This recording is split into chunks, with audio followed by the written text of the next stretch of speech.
بالله من الشيطان الرجيم بسم الله الرحمن الرحيم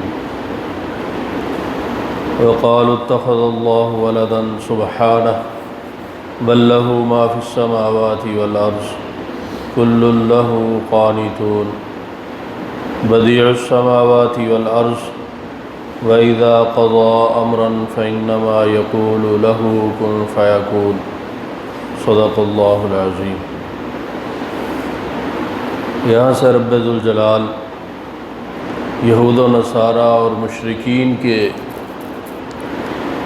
ایک فاسد عقیدے کا رد فرما رہے ہیں، اس کو ذکر فرما کر اس کا رد فرما رہے ہیں کہ یہودیوں نے یہ عقیدہ بنایا ہوا تھا کہ حضرت عزیر علیہ السلام یہ اللہ رب العزت کے بیٹے ہیں، معاذ اللہ۔ اور نصرانیوں نے، عیسائیوں نے یہ عقیدہ بنا رکھا تھا کہ حضرت عیسیٰ علیہ السلام یہ اللہ رب العزت کے بیٹے ہیں، اور مشرکین مکہ نے یہ عقیدہ بنا رکھا تھا کہ فرشتے جو ہیں یہ اللہ کی بیٹیاں ہیں، معاذ اللہ۔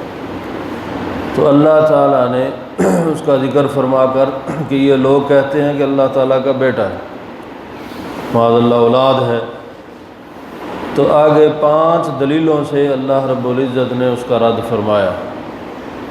سبحانہ، پہلی دلیل ذکر فرمائی کہ یہ کیسے ہو سکتا ہے کہ اللہ رب العزت جو ہیں وہ اولاد سے پاک ہیں، اللہ تعالیٰ کی کوئی اولاد نہیں ہے۔ کیوں؟ اس لیے کہ بیٹا وہ باپ کی مثل ہوتا ہے، باپ کا ہم جنس ہوتا ہے، تو اللہ رب العزت کی ذات وہ بے مثل ہے، اور اولاد کا باپ کی مثل نہ ہونا یہ ایک عیب ہے، اور اللہ رب العزت جو ہے وہ ہر قسم کے عیب سے پاک ہیں۔ تو لہٰذا جو ذات ہر قسم کے عیب سے پاک ہو وہ کس طرح جو ہے اس کا اولاد ہو سکتی ہے۔ دوسری دلیل اللہ تعالیٰ نے ذکر فرمائی بل لہ ما فی السماوات والارض، کہ آسمانوں اور زمین میں جو کچھ بھی ہے یہ اللہ رب العزت کی مملوک ہے، اللہ تعالیٰ کی مخلوق ہے، اللہ رب العزت کی ملکیت ہے۔ اور ملکیت اور ابنیت یعنی غلام ہونا، ملکیت ہونا اور بیٹا ہونا یہ ایک جگہ جمع نہیں ہو سکتا کہ ایک ہی چیز وہ غلام بھی ہو اور بیٹا بھی ہو، اولاد بھی ہو، ایسا نہیں ہو سکتا۔ تو جب ایک جگہ ملکیت اور ابنیت یہ جمع نہیں ہو سکتی تو کیسے یہ لوگ جو ہے وہ مخلوق کو اور مملوک کو اللہ رب العزت کا جو ہے وہ ہم جنس بنا رہے ہیں اور اللہ تعالیٰ کی جنس سے شمار کر رہے ہیں۔ تیسری دلیل اللہ رب العزت نے ذکر فرمائی کل لہ قانتون، کہ ہر چیز وہ اس کے تابع ہے، ہر چیز اس کی تابع ہے۔ حضرت عزیر علیہ السلام ہو، حضرت مسیح عیسیٰ علیہ السلام ہو یا فرشتے ہوں، کائنات میں جو کچھ بھی ہے وہ اس کے تابع ہے، وہ اس کے حکم کو ماننے والی ہے اور اس کے حکم کے تحت عمل کرنے والی ہے۔ تو جب ہر چیز وہ اس کے تابع ہے تو تابع جو ہے یہ متبوع کی اولاد نہیں ہو سکتا، تو یہ اللہ رب العزت کی اولاد نہیں ہو سکتے۔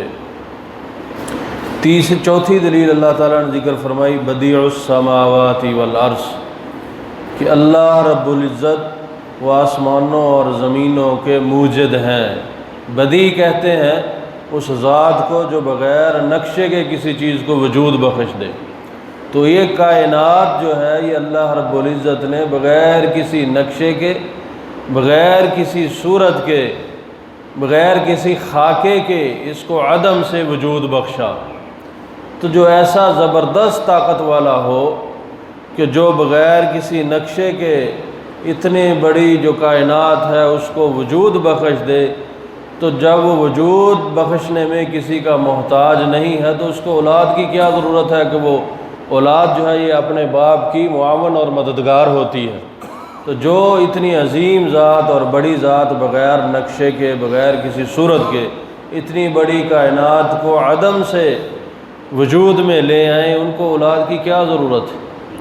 پانچویں دلیل اللہ رب العزت نے ذکر فرمائی، وَإِذَا قَضَىٰ أَمْرًا فَإِنَّمَا يَقُولُ لَهُ كُن فَيَكُونُ، کہ وہ اتنی بڑی طاقت والا ہے، اتنی بڑی طاقت والا ہے اور قوت والا ہے کہ وہ کسی بھی کام کو سر انجام دینا چاہیں تو صرف اپنا ارادہ فرماتے ہیں، اور ان کے ارادے کا نام وجود ہے، ان کے ارادے کا نام وجود ہے۔ کائنات میں کوئی بھی مخلوق کسی کام کو سر انجام دینا چاہے تو جب تک اس کام کے اندر اپنے آپ کو مشغول نہ کرے، مصروف، ابھی مثال کے طور پر بلڈنگ بنانی ہے تو کائنات میں کسی کے پاس بھی اتنی پاور نہیں ہے کہ وہ ادھر سوچے اور ادھر جو ہے وہ بلڈنگ کھڑی ہو جائے۔ تو یہ مثال کے طور پر میں نے ذکر کیا۔ تو کوئی بھی کام کائنات میں جب تک اس کو کیا نہ جائے وہ نہیں ہو سکتا۔ تو وہ واحد ذات، عظیم ذات، قوتوں والی ذات، اتنی بڑی طاقت والی ذات کہ اس کو اپنا کوئی بھی کام سار انجام دینے کے لیے اس کے اندر مصروف اور مشغول ہونے کی ضرورت نہیں ہے، بلکہ وہ ارادہ فرماتے ہیں، وہ کام ہو جاتا ہے۔ ان کے ارادے کا نام وجود ہے۔ تو جو اتنی عظیم اور طاقت والی ذات ہو اور قدرت والی ذات ہو تو اس کو اولاد کی کیا حاجت اور کیا ضرورت؟ وہ صمد ہے، بے نیاز ہے، اس کو کسی کی بھی جو ہے وہ حاجت کی کسی کی ضرورت نہیں ہے۔ تو یہ کس طرح جو ہے وہ ان کے لیے اولاد کا تصور کرتے ہیں؟ تو یہ 5 دلیلوں سے اللہ رب العزت نے یہود کے دعوے کو بھی رد فرمایا، نصرانیوں کے دعوے کو بھی رد فرمایا، اور مشرکین کے دعوے کو بھی رد فرما کر فرمایا کہ یہ باطل پر ہیں، یہ حق پر نہیں ہے۔